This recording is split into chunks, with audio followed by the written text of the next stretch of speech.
Ladies and gentlemen, across America and around the globe, welcome to the AGN TCL Streaming News Network, home of America's good news to the world. Good morning, good afternoon, good evening, good night, wherever in the world you happen to be. I'm Austin Miles. Our cameraman is Tim Vaughn, and our studio artist is Michelle Tripp.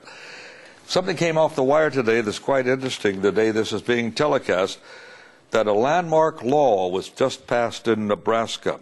By a vote of 44-5, the Nebraska legislature this morning gave final passage to the Pain Capable Unborn Child Protection Act. And that was introduced by Speaker Mike Flood. And Governor Dave Hyman is expected to sign the bill in a ceremony this afternoon, and the law takes effect October the 15th of this year. By 20 weeks after fertilization, unborn children have pain receptors throughout their body and nerves linked to the brain. And this is a state fact. These unborn children recoil from painful stimulation, which also dramatically increases their release of stress hormones.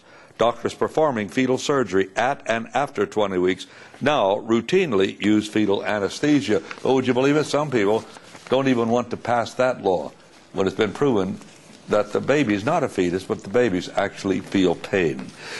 There's been a lot in the news lately. Now, by all means, I don't intend for this to be political, but it's so interesting to me.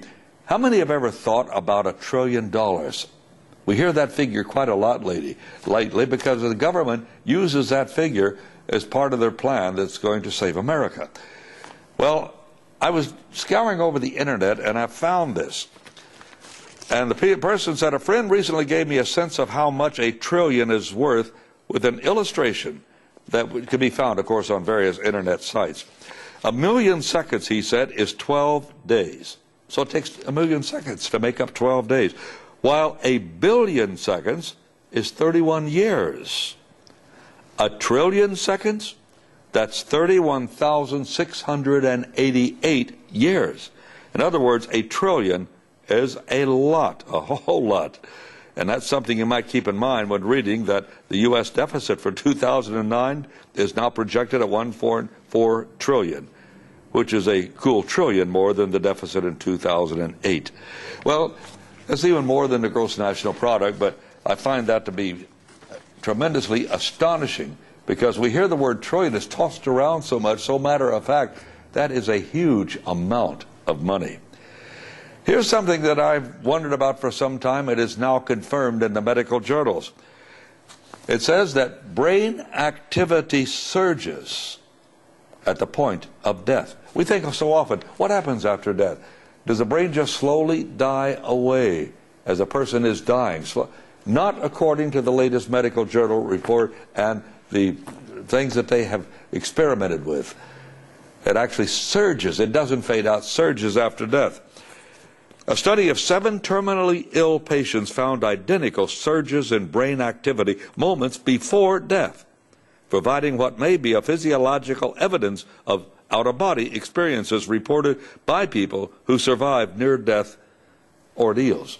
Well, actually, it's not even near-death. They actually do die. I've been with people that have done that and are brought back.